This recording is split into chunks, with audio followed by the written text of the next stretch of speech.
Ladies and gentlemen, this is Gamertag Radio. Breaking news. That's so cool. All right. Welcome to a brand new episode of Gamertag Radio.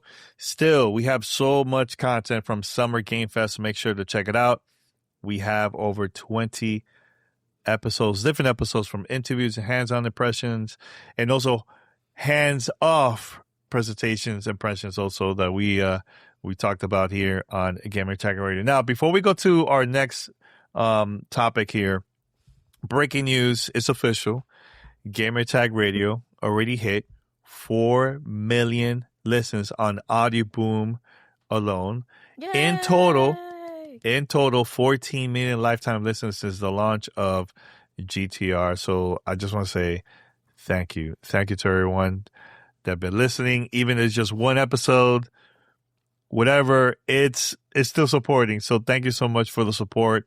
And also thank you to Ree, Paris, and P for helping and continuing recording content for the podcast. I know video is like a big thing. I know that. But, audio podcasts, I feel like that's how we started. And to see that we still are getting a lot of listens just on the audio side is very special to me. So thank you so much. Yay. Congratulations. Shout out to the audio listeners. We love you. We'll always be there because you always hold it down. 100%.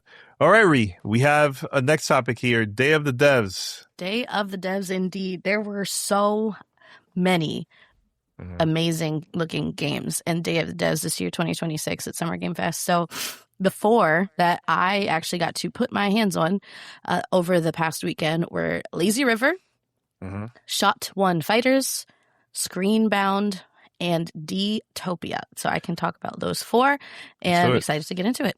All right, let's do it. Which one you want to start first? Well, let's go in that order. This is the order I played everything in, so I could keep it democratic. But Lazy River, this is a game from this publisher name is amazing. The publisher name officially is Mike, Kevin, Jake, Joel, Carly, which are the 5 people making this game. So this game is being published by Mike Boxleer, and they are making a 2-player co-op Lazy River first-person shooter survival game.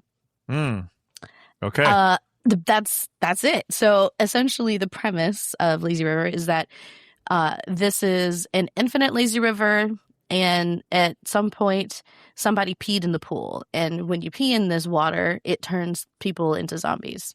So there are zombies all along this river, along the shores of it. It's about, let's say, 5 or 6 intertubes wide, so not that big. And as I said, infinite. So you are floating down this river until you don't make it anymore. So you and your friend are grabbing inner tubes, you're grabbing pool noodles, you're lacing things together. Maybe you find some kind of projectile weapon, maybe you find an axe, and maybe you find some materials to make a crafting table and start building more and more reinforcements and fortifying your raft made of inflatables. And defending yourself against things like zombies and sentry turrets and all kinds of fun stuff. So it's a very silly game, a very fun game, but pretty challenging. I will say it was not a slam dunk to overcome all of the enemies. And at one point, if one of the sentries sees you, a huge, and you don't take it out in time, a huge laser wall will start following you from behind, and you have to outpace it. So you got to make an oar and try to paddle down the river, and then it becomes like a race against time. So there's a lot of pressure in this game, which is pretty funny. But yeah, it's action, it's base building, it's a hilarious pool filled with zombies. And this version was like a PC version you got to play, or was it consoles? I was playing on a PC version, so you could do controller supported or mouse and keyboard. But for now, all they're talking about is releasing on Steam. And no date. No date. I was going to ask you about date. Oh, cool. So anything else besides that? Yeah, that's the quick version of it. It looks pretty fun. If you check out the Steam page, they have some trailers for you to look at, and see if it's up your alley. It looks like a hilarious game to play with a friend and maybe stream. All right, what's next? Next up is Shot One Fighters. And this one I think might be more your speed, Danny. So technically, they're calling this a 2.5D action roguelite game. Okay, so, that's my vibe. Let's go. Yeah. So imagine like a Hades style, or maybe like a inscription style roguelite where you're choosing of one of several different paths in a tree, visually on a screen. And then if you choose this path, then maybe it opens up 2 more options for you after that. Or if you choose a different path, you only have 1 option after that, and so on and so forth. So you progress all the way till you get to a boss. And each encounter that you're choosing is a 1 versus 1, like Street Fighter style fight. So you're fighting head to head. This is, just your typical fighting game setup where you have a health bar and a special bar. So does your opponent. The opponents are funny, and they're based on a really, really deep lore that they have created for this game.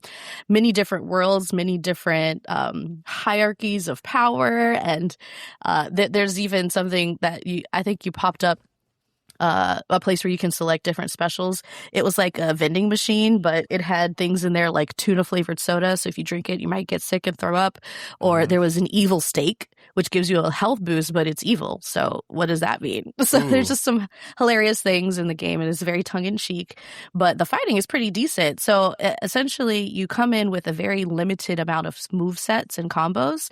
And as you progress through the levels, you add to your kit. So you can add an uppercut, or you can add a backdash that does some damage to whoever's in front of you, and so forth, so on and so forth, so that you're literally building out your fighter the way you would build out an action character in a game like a Hades. So it's a cool combination of those 2 things that I think have been really great in lots of different outings over the past few years. And what's super impressive is this is also just like a 5-person team. They're completely self-funded, and what I played felt like it had been in development for years. They're only a year in, so there is no date, but they're called Red Moon Workshop. You can check out Shot One Fighters on Steam, and honestly, it's really impressive what they've gotten so far already. It is pretty cool that this got self-funded. Right now, it's getting really, really difficult to get that type of support, so it's really cool to see that. So this is available on Steam, so people could go right now and wishlist this game. Absolutely. And for now, they're talking about, I played 1v1, but they're talking about adding 3-player co-op, and there's different fighter archetypes, like there's balanced fighters, grapplers, rushers, things like that. So it's pretty decent fighting game depth, but you're just playing on the couch with your friends and upgrading your moves after each win and figuring out where you want to go and how you get to the boss. That's cool. So what's the next game? The Screenbound? Yeah, all right. Screenbound. Let's talk about that. Let's talk about it. So Screenbound is not new to us. We saw this one. Let me see. Screenbound, I think I first came across it in 2025, I want to say. I'm pretty sure that we saw hands-on and trailers and stuff. 2024, Day of the Dev. So this game has been around for a minute. Officially, they're coming out 2026, so any month now. Hopefully September not September. 10th. September 10th, yeah. Oh, snap. Okay, September 10th. Well, okay, we get it in September. And it looks like Steam, PlayStation, and Xbox are lined up for it. And this is from Crescent Moon Games, Those Dang Games, and Radical Forge. So there's a few different devs working together on this, and you can see that variety of experience coming together, because this is a game where you are playing on what looks like, a legally nondescript Game Boy, and you're a 2D character that you're controlling with your fingers on this gamepad, but then in the real world, your person who's holding the gamepad is also making those same moves in a 3D world. So if you can imagine, it's 2D and 3D at the same time, which may be a little confusing. I highly recommend you go look at a trailer, because it will help you understand if you haven't seen it before. But it's a 2D, 3D world, and what you see on the 2D screen is, of course, reflected in a 3D world, but because there's another dimension of perception, there's some hidden things in the 3D world that you can only get to if you move certain ways through the 2D world, and vice versa. So it is, again, an action game, but there's so much puzzle to this, which I absolutely love, as you can imagine. And the platforming is really approachable, but there's some challenges that you truly can't can't overcome unless you get into this mindset of switching between worlds. And it's so cool. It's very well executed. It makes sense once you play it. It's a little confusing unless you get into it. So highly recommend you try it. But this one is just like filled with secrets, filled with fun ideas, and very nostalgic because, of course, you know, a lot of us at this age have played on these pixel art gamepads and have made the switch to 3D, and it almost mimics that opening up of our minds where we're like, oh snap, like I can move up and down and around things, and you know, not just back and forth on a screen. And I think it's a very fun representation of that evolution of games. Yeah, you could go right now on Steam to have a demo of the game that you could try it out. And the cool thing about this too is, of course, you're going to be switching from 2D to 3D, but you could also use the handheld device in certain areas where you put it to this device and it will turn into like an arcade. So you will use like an arcade stick. There's boss battles in there and everything. So I think one of them is a big spider. I saw the clip. I'm like, oh man, I wonder if we got to see that part. Okay. Inside of a cave. It looked pretty big. So, but he was using both the handheld device in order to defeat this boss. So it looked really cool. I'm very curious to try this out. Yeah, and I actually was able to defeat the boss in the hands-on this past weekend. I literally beat it at the last second of my appointment, and everybody cheered, and it was a lot of fun. So that's cool. It's a good time, and I would say it's definitely challenging but approachable. All right, so our last game, and I wonder, is this part of the Day of the Devs too, D-Topia? It was, yeah. So this game, D-Topia, it's from Marumidu Games and published by Annapurna Interactive. Thank you, Annapurna, for allowing me to play in your booth over the weekend. This one's coming to Steam, PlayStation, Epic Game Store, and July 14th. So this one's coming up soon. And there's actually a demo already out right now if you want to go check it out. Yep, it's on Steam. Yeah. And so this is a puzzle solving game, right? You're sort of set in a world where AI has created these different utopias for the most people to be the most happiest possible, right? So they're going for optimization of human happiness. And in order to do that, they place folks in different worlds that they have pre-built for them. And you are number 46 of the world called D-Topia. And you are charged with being maintenance. You have to go around and fix stuff for people. So that's sort of the premise of why you're walking around solving puzzles on the space station.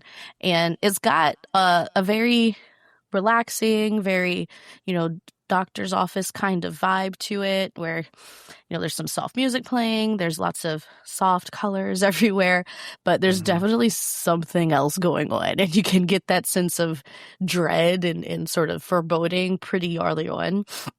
And the NPC interactions sort of hint at that here and there as well. There's folks all over the place who are, telling their story of how they got there, what they think they're going to do now that they live in D-Topia. So there's some fun story to follow along. But it's a pretty light, I wouldn't say cozy. Maybe it is cozy, like a cozy puzzle game. And essentially, you're doing puzzles in different portals to fix stuff for people, like I said. So some of them may be math heavy. A lot of them are spatial, like, sliding things around to make sure the picture matches what it should, that kind of puzzle. And, it's definitely got that Annapurna vibe where something wild is going on under the hood. But I really liked what I've played so far. And the puzzles are definitely challenging, but they don't feel frustrating, which is a tough balance to strike for puzzle games, especially ones that are dealing with a lot of, like, again, really highly cerebral puzzles like math and spatial awareness. So I thought it was really well executed once again and worth a try. D-Topia seems like it's not a long experience, but definitely one that scratches certain parts of your brain if you kind of just need to sit down and zone out for a while. Yeah, D-Topia, the developers that worked on this game, they're from Japan. And it's called Marumido Games. Marumido Games. Sorry, it's like a lot of I can't really see. It's a lot of I's, a lot of T's. Yeah. But yeah, they're from Japan, and right now go to Steam and download the demo. It's available there, and I believe it's the same demo that we got to play. I don't know. I haven't played the Steam demo. Okay, I think it is. Because I noticed that the one I played was very short too. So, but it is really cool. Like I think I had a good time. I had a great time playing it. It was very relaxing. I think it was the right game to play after I did my appointment at Alien Isolation, because I was too in this game, like really calm me down, you know. It's still puzzles, but it wasn't like stressful like you were saying. Right. Yeah. It's definitely the kind of game that you play to unwind, I would say. Mm-hmm. And this game is coming out very soon, July 14th. Yeah, I said at the beginning, like July 14th. July 14th, so make sure to check it out. Mm-hmm. All right, Ree, we're going to stop here. But thanks, everyone, for listening to this episode. Make sure to continue listening to previous or even newer episodes here on Gamer Tag Radio.